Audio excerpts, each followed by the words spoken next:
Good morning, grade sixes. I'm just going to go through chapter 1 with you before or while you're reading it, just so that you've got a bit more information and a bit of background and a bit of understanding of exactly what's happening in chapter 1, because that sets the tone for the whole book. Let's just look at the cover quickly. As you can see, the author's name is there, Diane Case. The title, Love David. Later on in the book, you will see why there is a comma between love and David. You can also see an award that's been won on the front cover. This book won the Mascu Miller Longman Young Africa Award in 1986. The illustrator, Mario Sickle, which you would have seen on the introductory pages, has illustrated what he thinks their home looked like, and this will also give you an indication into one of the themes discussed in chapter 1. This is a map of Cape Town.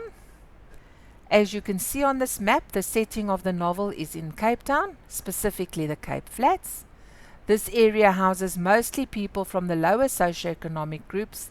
It is a gang-ridden area and is rife with drugs. Children in the story live in an area to the right of the map called the Kamp. When you are reading chapter 1, please take note of the stars at the bottom of page 1 and on page 5. Anna, who is the narrator, starts off narrating in the present. Then she goes back on page 2 to give a bit of background about themselves. And then on page 5, after the stars, the story continues back in the present, where you will see that they were running away from the man and have flung themselves onto the grass after watching TV. Right, let's look at chapter 1. The introductory paragraphs, as you will see, are written in italics. There's a reason for this, but let's read through it first quickly. The police car sped through the closed hangar-type doors of the paper warehouse. Crash! Splintered wood shattered as the car veered into a neatly stacked pile of paper, separated by sheets of cardboard. In the pandemonium, the policeman emerged from the debris, bewildered and covered with strewn sheets of paper. It would be his luck that the thugs had made their getaway in his vehicle. Shouting curses, the pot-bellied policeman ran ridiculously after the police car until it disappeared into the distance. You'll notice some of your Unit 5 spelling words here. Pandemonium meaning loud noise and chaos, and a pot-bellied policeman means he had a round ball of a tummy. This word comes from the pot-bellied pigs. Right. You'll see later in the novel that the reason it's written in italics because it's part of the story as it is something they are watching on television. You will notice at the end of the chapter that they're watching the program on someone else's TV, it doesn't belong to them, and that they get chased away. On page 1 you will see the following quote. Slice, manne, slice! This is just to show you the language used. When you use slice, it's not like we would use it in the kitchen to say slice the meat or the bread. It is a form of slang that they use to say, let's get away quickly. Just like you would say, let's bounce, or maybe some other form of slang you use. For example, if you see the teachers coming to the playground after break and you're taking a bit long, or after school when you're hanging around instead of going home, and the teachers come and you need to get away quickly, you might have something that you say, a slang word, and this is what David and them used by saying slice. It also shows that many people in the Cape speak a mixture of English and Afrikaans that makes their language use very colorful and interesting.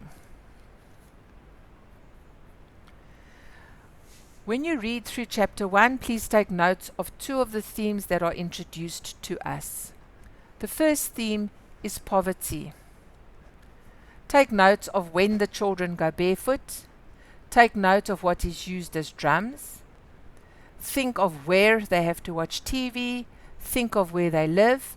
And if you take note of the illustrations on the front cover and of the children on page 3, you will also get some indications as to why you know that they are poor.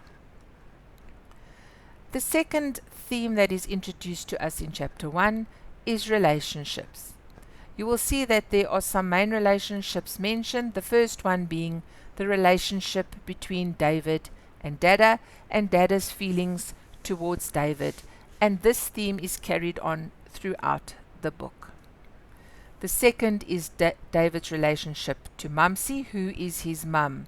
Dada is his stepfather.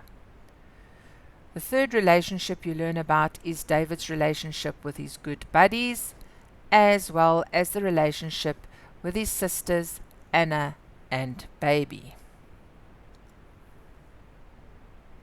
On page 3 you'll see a picture of David along with his good buddies and Anna and Baby on his back. If you read through the chapter, you will know who is who on the picture by the descriptions given to you on page 4. You'll see the names of them. They call each other by nicknames. David is Buddy D, Johan is Buddy J, and Ashraf is called Opa, sometimes Buddy O, but mostly Opa. When you read through, you will also understand why he is called Opa. You'll learn in this chapter that the buddies all enjoy music and making music. If you look at the picture, decide which one you think is Opa and why. And when you've read the descriptions, as I've said, you will know who is who. Thank you for watching the slides with us, and enjoy reading this book. Hopefully it will be as captivating to you as to everyone else who has read it before.